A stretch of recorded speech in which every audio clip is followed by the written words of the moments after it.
Veda, thank you. I hope our audience realizes what a very concise yet comprehensive overview you gave of that excellent conference that was a day and a half. I've had the pleasure of attending the last two. It's really great.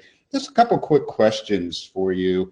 And you know, there are a number of different tests out there and companies that have these genetic genomic tests, the Germline test particularly. You know, you kind of hear, I have more genes in my test than you do and so forth. How do you decide which tests to order and which panel, and particularly for urologists as they see men and with prostate cancer and they want to investigate them further? Yeah, that's a great question. You know, there are a few things to keep in mind when thinking about which laboratory to use and also panels to go with.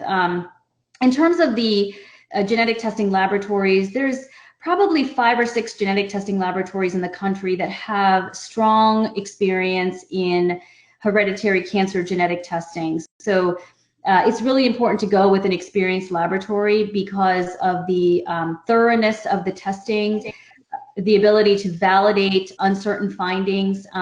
They have strong variant reclassification programs because those variants of uncertain significance over time, it's rare, but over time some of them can be reclassified to being a mutation. And that information and that process has to be in place to inform the ordering doctor and then make appropriate recommendations to patients. And they also have, you know, strong policies in terms of how insurances are handled in terms of coverage of genetic testing. So there are about 5 or 6 laboratories that we tend to go with in terms of the you know, ordering of the genetic testing. As I laid out, there are lots of different types of panels available for testing. And some of that really comes down to what does the patient really want to know? And that's where that discussion is important. Sometimes patients only want to know what will impact their management. And in that case, perhaps a large, broad panel may not make sense because a lot of unknowns will be uncovered with the large, such as 80 gene panels. And maybe a more focused panel is more relevant in that case. Some patients just say, I want to know everything, even if a management change isn't made for me or if it doesn't impact my care. Therefore, then, you know, we can go with a large panel in those cases. But I bring up this reflex testing option because another question about, because I have patients that come to see me and say, well, I had 23andMe done and there's no risk for BRCA 1 and 2 for me. What do you tell those people? Yes, this is really important to know because, for example, in a test like 23andMe, it is not comprehensive testing of BRCA 1 and 2. It is not to the level of clinical testing that we would want to do for patients to ensure that there is not a BRCA 1 or 2 mutation present. Typically, in a test like that, they're just testing for 3 founder mutations, typically the Ashkenazi Jewish mutations, and in BRCA1 and BRCA2, which is inadequate in terms of assessing, you know, the full spectrum of mutations, which can be thousands in BRCA1 or BRCA2. So really, there needs to be full confirmatory testing in that case. Yeah, there's you know, I see that a lot, and people have a sort of a false sense of security. My last question is deals with genetic counselors.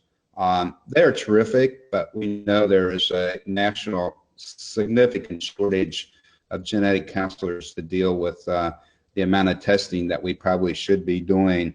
And some of the companies actually have very good websites with artificial intelligence that sort of ask questions and lead people down and make explanations to them. So what are your thoughts about those things, and where are we going to go? How are we going to solve this? Yeah, I think there is a real opportunity here to think about technology in this space to be able to expand the reach of genetic testing and, like you said, to account for the shortage of genetic counseling. You know, I think that the questions come down to how comprehensive that information is that is delivered from these various technologies. We've been using videos to deliver some of that information, and we're in the process of developing a web tool with the Prostate Cancer Foundation as well to help men be, driven to a website to receive all of this information before making a decision for genetic testing. It may not be for everyone. There are certain patients that have high anxiety or have a lot of questions, and they really need to speak to either their doctor or a genetic counselor. But I think it could fill a space in terms of, the rising demand of, volume of men that need genetic testing, and, provide really good information. It just has to be done responsibly. Right. Listen, thanks so much. You really did an outstanding job of summarizing all the important events that and decisions that took place at that meeting and the publication that just came out. And are you planning on having another one in a couple of years, or where do we stand there? Yes, I think that there is more work to be done. So I would expect another conference to be held, in the next year or two. So I think that would be great.